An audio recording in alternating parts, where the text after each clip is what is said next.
Hello YouTube. Welcome to my stream. Hello Sammy, what a good stretch you have.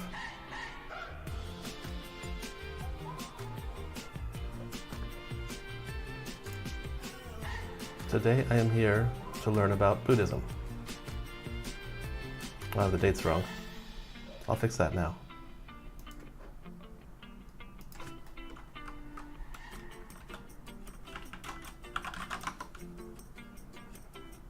Wait for that to update. We'll get there.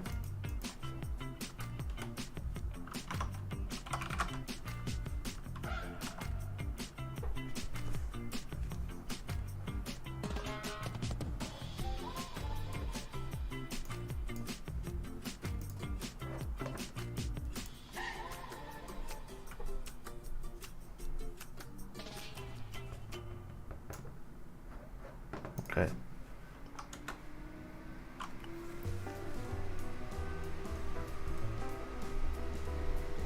Oh, good stretch.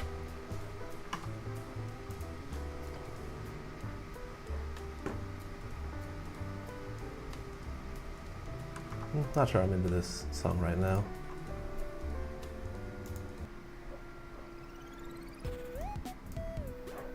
And an 8-bit version? I don't think so.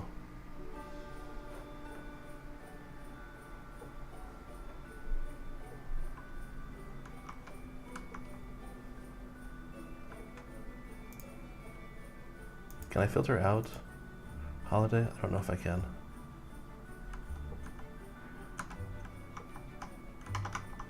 Where was I?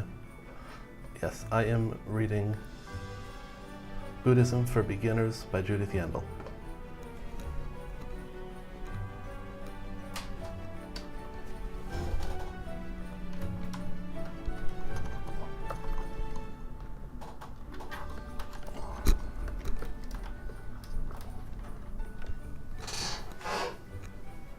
That'll do. Buddhism for Beginners. Plain and simple guide to Buddhist philosophy, including Zen teachings, Tibetan Buddhism, and mindfulness meditation. Judith Yandel. Now, one thing I noticed is that it says plain and simple, but the visual I am presenting on screen right now is not so plain and simple. We'll do something about that.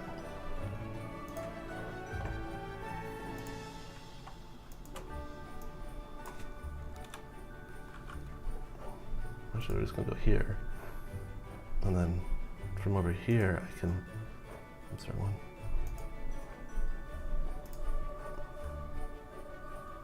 So we go to the text here, right.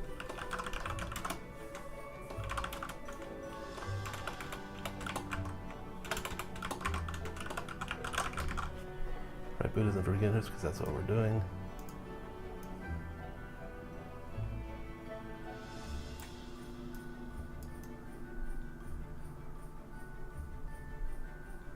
That looks good. And then I can take my notes.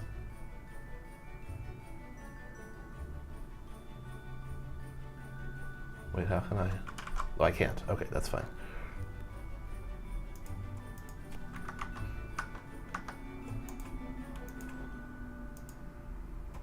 Now I'm going to be annoyed by the fact that it's showing a cursor, even though I can't edit anything. But maybe don't worry about it. Definitely don't worry about it.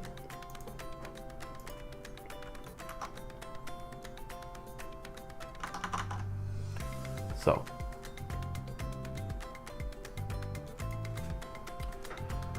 taking the notes on what I'm reading, the title page tells us Buddhism for Beginners. Plain and simple is a guide looking at Buddhist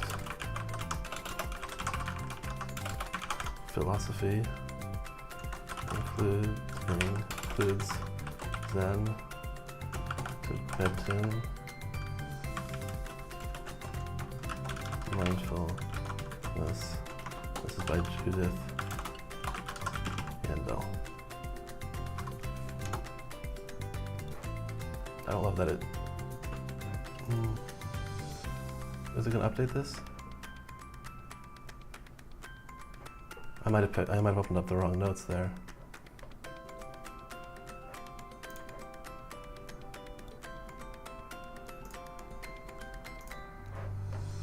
There it goes.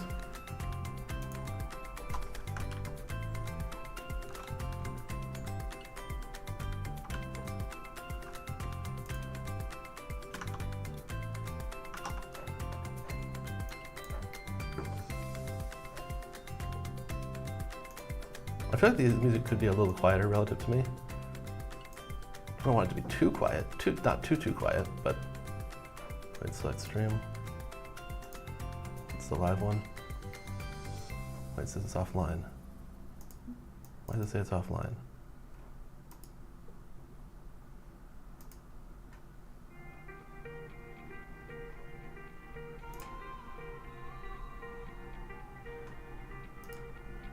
I guess I should say the one that's like, here we go.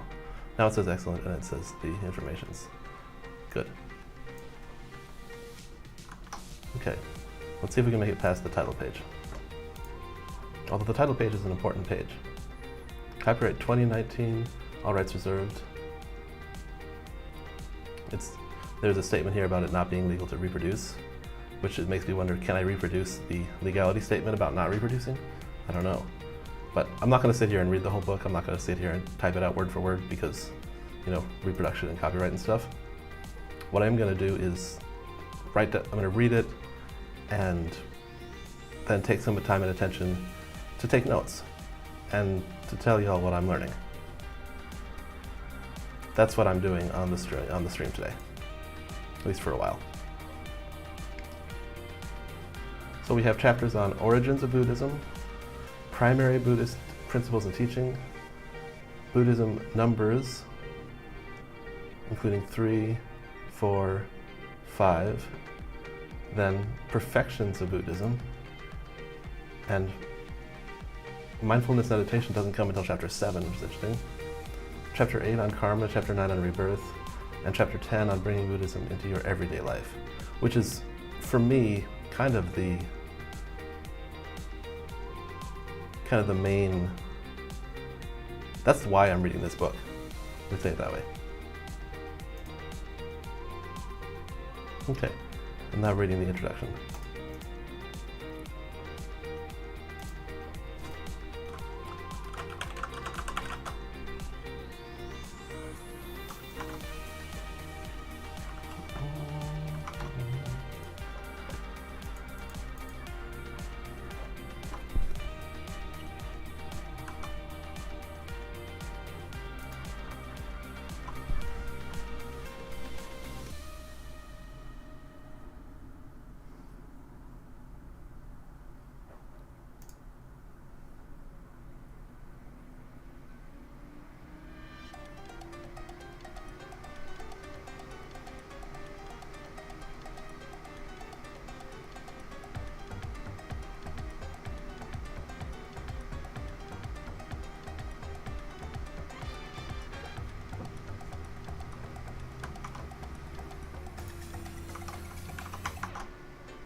We have from the introduction a bit about this book, and Buddhism is a philosophy.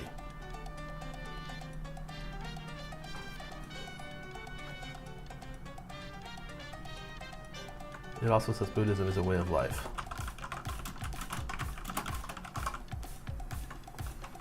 I need a better way of life than the one I've been working with.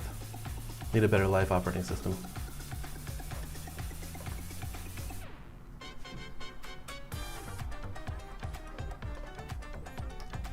All right, let's chill out. I'm gonna turn up the music and turn off my mic for a while I read, but I'll come back and discuss my notes that I'll be taking along the way. See you on the other side.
Hello, YouTube.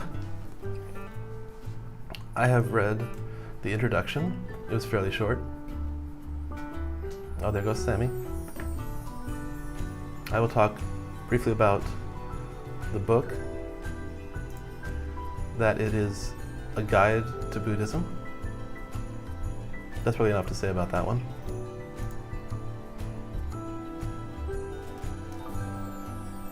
The introduction also mentioned that Buddhism is a philosophy, Buddhism is a way of life, and it kind of halfway connected Buddhism to religion in a weird way by saying that Buddhism can be viewed as a religion, but it's also more than a religion, which seems to me like a bit of a dig on religion, and I'm not sure how I feel about that. But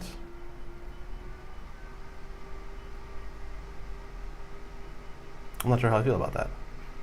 It seems to be going along with the lines of thinking that, oh hey, here's a cheerful song.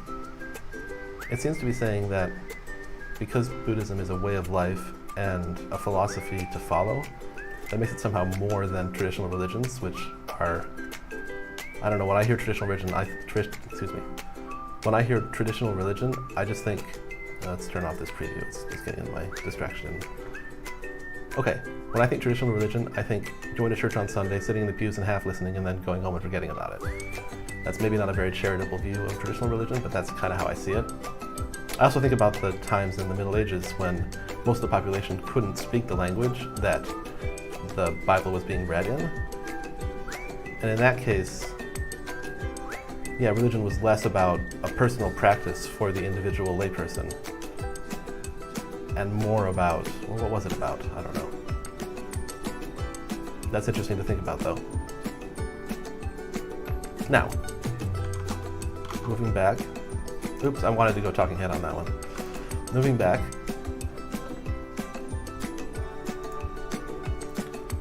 The book says Buddhism is experiential. In other words, it is a thing to be experienced. And that reminded me of a quote from Louis Armstrong. Someone asked him, what does swing mean? How do you know if something is swing? Or some question along those lines. Talking head. And Louis Armstrong said, if you can't feel it, you'll never know. Although, as a word of encouragement to those who maybe have never felt what swing is or have never felt what Buddhism is, just because you haven't felt it yet doesn't mean that you can't feel it, right? There's a difference in those statements. So it's experiential. This book is a guide which covers the beliefs, principles, and practices of Buddhism. This book being the book that I'm reading now.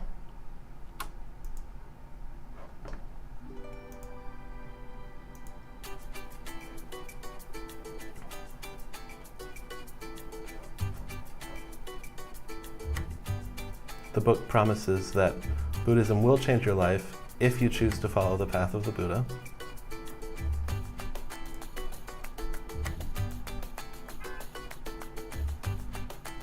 The book also said that the word Buddhism comes from a word for awaken, and that the purpose here is to introduce truthfulness into your mind and spirit so that you can attain enlightenment. And it described enlightenment as a state where you have the wisdom and knowledge that you need. Well, specifically said, the wisdom and knowledge that you need in order to live in something, not harmony, but in agreement, not agreement. But anyway, to live in blank with your enlightenment. But like, if enlightenment means having enough of what you need to be in enlightenment, then that's a circular definition and isn't maybe as helpful.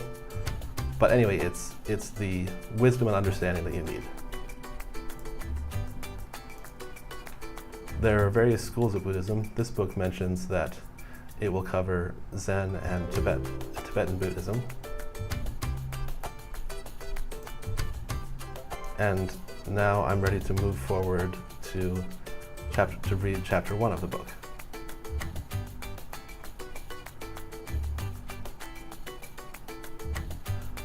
But before I do that, I'm going to jump over to the talking head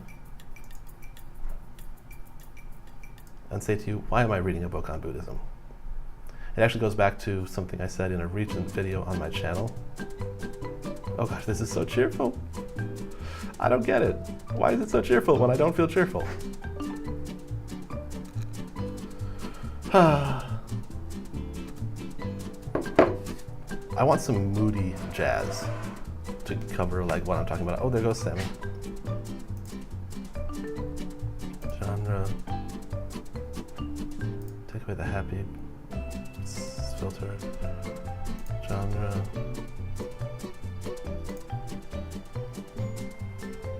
I do kind of want to make some heavy music soon though. Add more keywords. A lounge could do.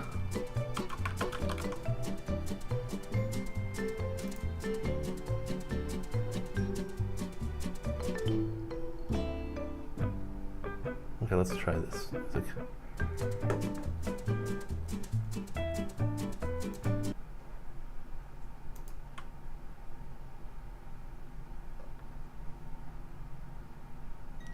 Waiting for it to queue up. Let's take a listen to this music together and decide if we like it.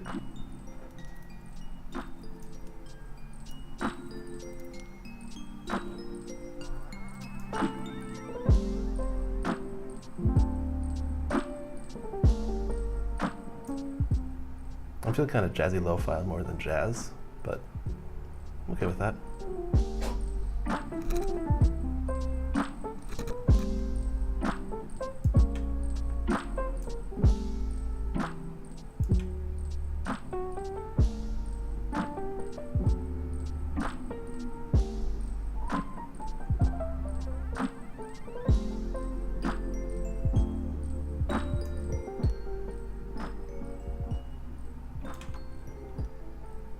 Okay. There goes that music. This feels a little more in line with what I feel like I need in order to discuss what I'm talking about here. Now, what was I going to discuss? Oh yeah, my thoughts on my thoughts on the introduction and my take on why I'm even doing this.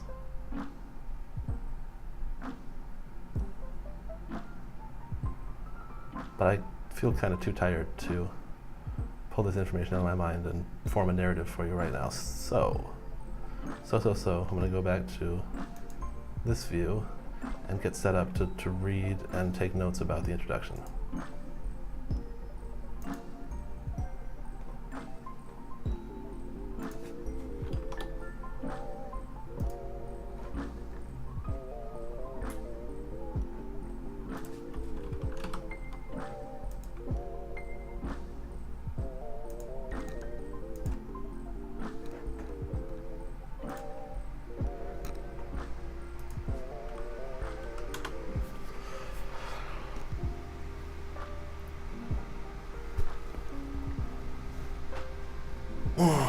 How's my blood sugar doing? I feel like it's not doing well. 200. It's not doing well. Yep.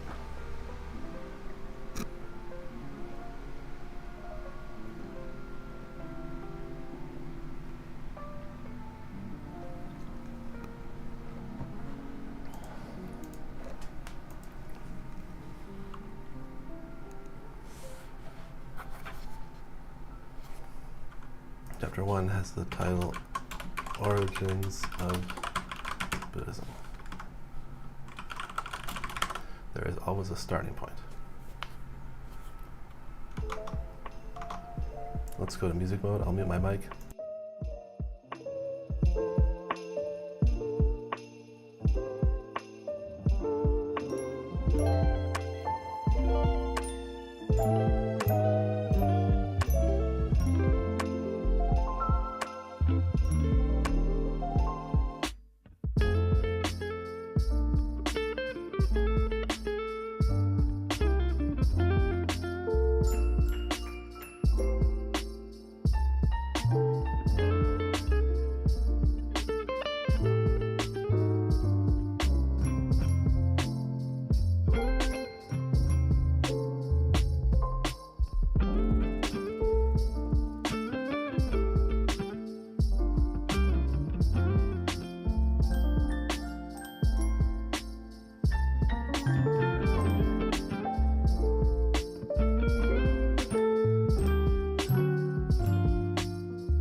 Okay. That was that section of me reading.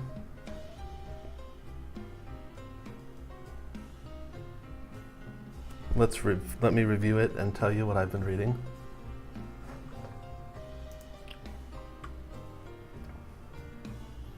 This man, Siddhartha Gautama, hope I'm saying that close to right, born 567 BCE. His father was the chief of the Shakya clan.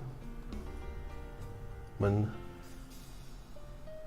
this man was 12 years old, there was a prophecy that he would become either a collective ruler or holy man. Well, Dad didn't want him to be a holy man, an ascetic, a person who denies himself all kinds of things in order to achieve some kind of spiritual aim. Dad wanted him to be a collective ruler, a powerful man, a man who lives in luxury and who controls others. So Siddhartha's father held him in place in the palace, away from being an ascetic, which is the word for a holy man, and away from all kinds of trouble. As we will see, it was a little extra how completely he was detached from everything. Eventually Siddhartha married his cousin because of them being royalty. You got to keep the bloodlines pure and inbred for some reason. At this point, he seems to have everything. Luxury, family, he has a son, but he feels dissatisfaction. One day he goes traveling, because I guess he can do that now. Sees three things: an old man, a sick man, and a dead body. He doesn't understand this. He's not been prepared. He has not been told. He has not seen. So he's startled and upset by this new thing he has seen. Side note on being startled and upset. Where was I? Oh yeah, and I imagine he was thinking, why did nobody tell me this? So he decides to sneak away. He goes back home, but he leaves before the morning light, not telling his wife, not telling his son. And that part of the story is hard for me, because family feels important to me. But I'm going to keep going with it.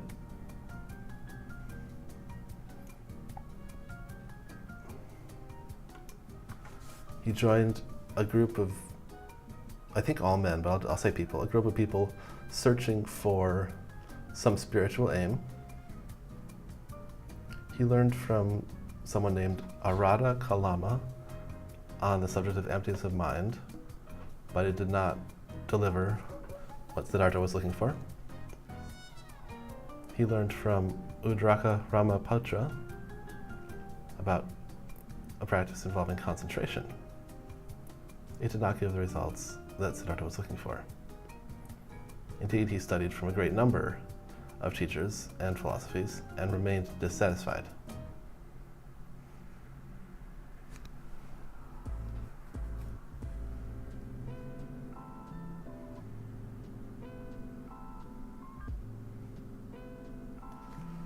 He was trying to live a simple life of study and practice, and sometimes would do some extreme self-denial, such as a single grain of rice as a diet for the day.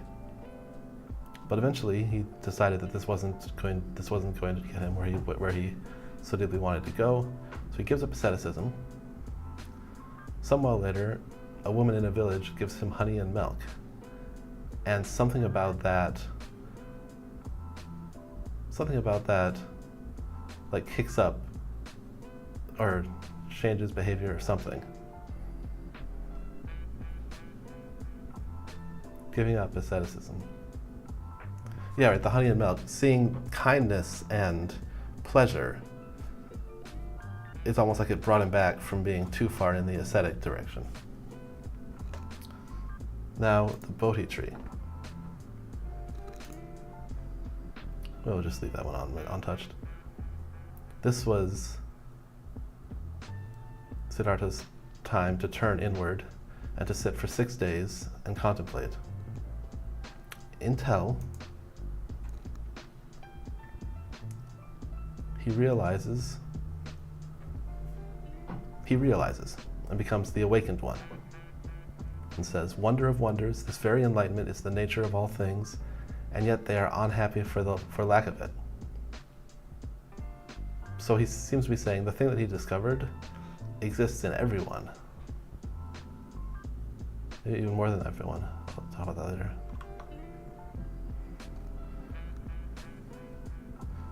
Once he has learned this, he takes 7 weeks alone to enjoy it, but then begins to share and does so for 45 years, creating the Sangha, which I forget the exact definition, but it's something to do with a community of followers of the teachings of the Buddha. Later in his life, he's eventually reunited with his son, who, funny enough, joins the Sangha. Like, "Dad, will you hug me now?" And Siddhartha, or shall we say the Buddha, passed away in Kushingar.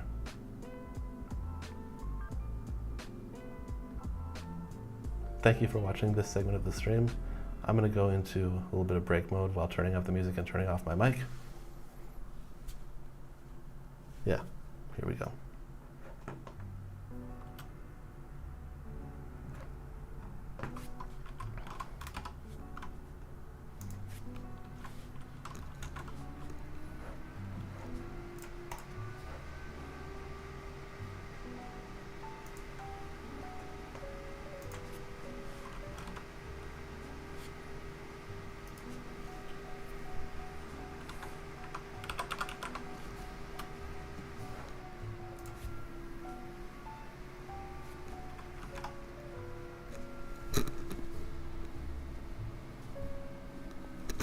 Oops, I bumped some stuff there. Okay. Turn up the music a bit.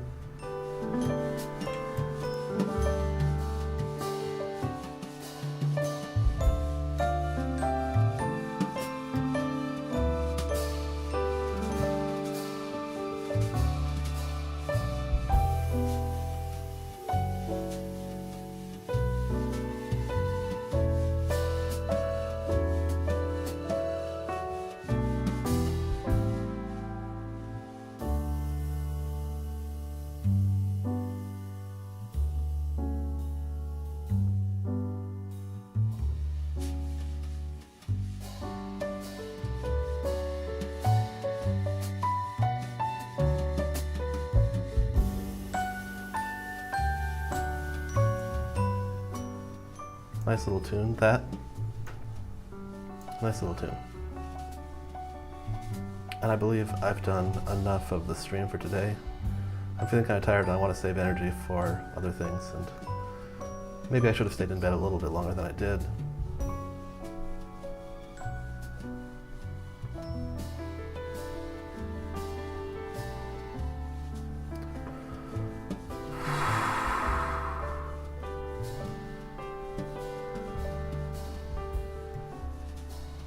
Thank you, webcam, for recording my face. Thank you, mic, for carrying my audio. Thank you, teleprompter, for projecting my notes to me. Thank you, YouTube, for distributing. Thank you, viewer, for watching. Goodbye for now, and may you be well.